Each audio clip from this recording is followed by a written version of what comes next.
My name is Marc Biddle. I'm a designer, builder, landscaper in the field of sustainability by day. That's how I earn a living.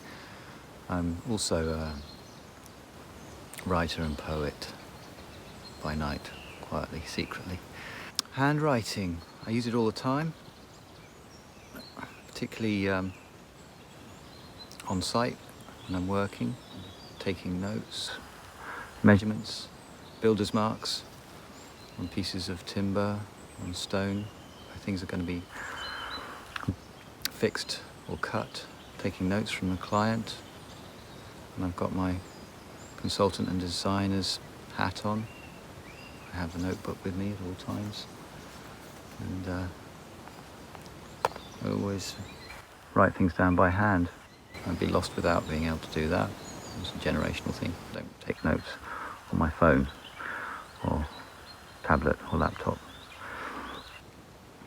I'm left-handed. And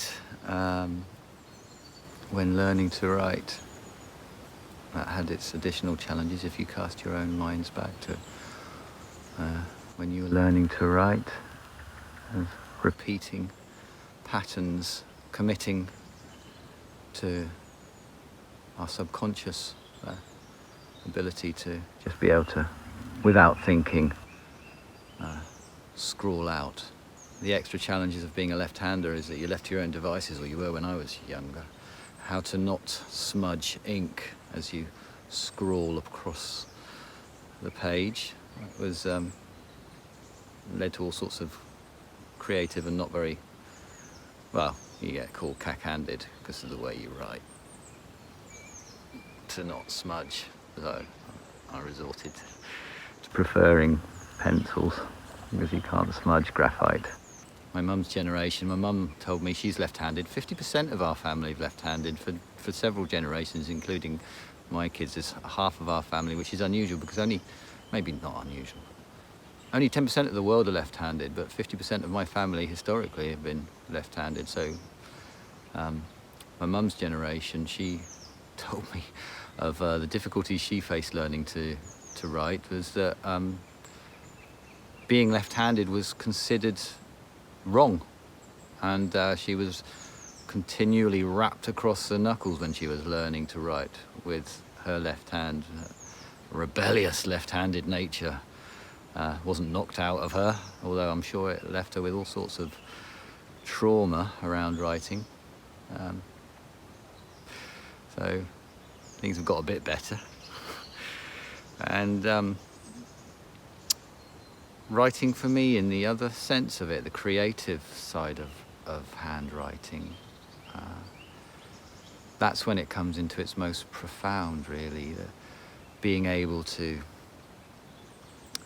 convey something that's inside through movements, subconscious, unconscious movements of the body. It's a kind of therapy.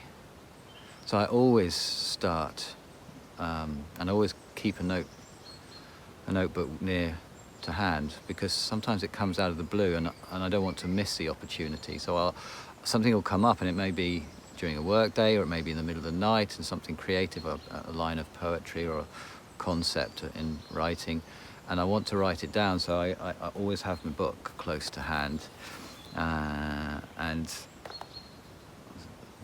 there'll be times when I'll wake up my partner Lisa in the middle of the night scrawling. What are you doing? Oh, he's writing again. That's okay, because she also writes down her dreams, so we both write at night by hand. And to me, that's the most fascinating area of handwriting. I think there's even a whole subject area, graphology or something, where the expert can tell what's going on in your head and heart, and I think it's even used in I don't know if it still is, but it certainly was used for in criminal psychology, where they could really kind of work out the motivation and what was going on for the criminal by the notes they left. Fascinating that you you can get into someone's head, but I guess not surprising. The mood that they're in, the way they're motivated, perhaps even the thoughts they feel, simply by the style of their handwriting. Amazing. And yeah, that psychological side of handwriting is fascinating, and perhaps where, if we evolve to a stage where we don't handwrite anymore, and where it's just deemed not necessary because we can do it all with keyboards, that would be a great loss to civilization, to society. And I really hope that we don't go that way, because there is something profoundly deep about creatively writing by hand, in the same way, I guess, as a dancer expresses themselves through movement. The writer also expresses themselves through the hand movement, and I believe also helps to access deeper levels of our psyche and our emotion by the interaction of the body and the mind, and therefore deeper parts of the self, through the creative art of handwriting. So yeah, I really hope we don't decide that that's not necessary anymore, and that we continue to recognise the value of being able to do this skill and continue to pass it on in generations. That's really my bit on handwriting. Thank you.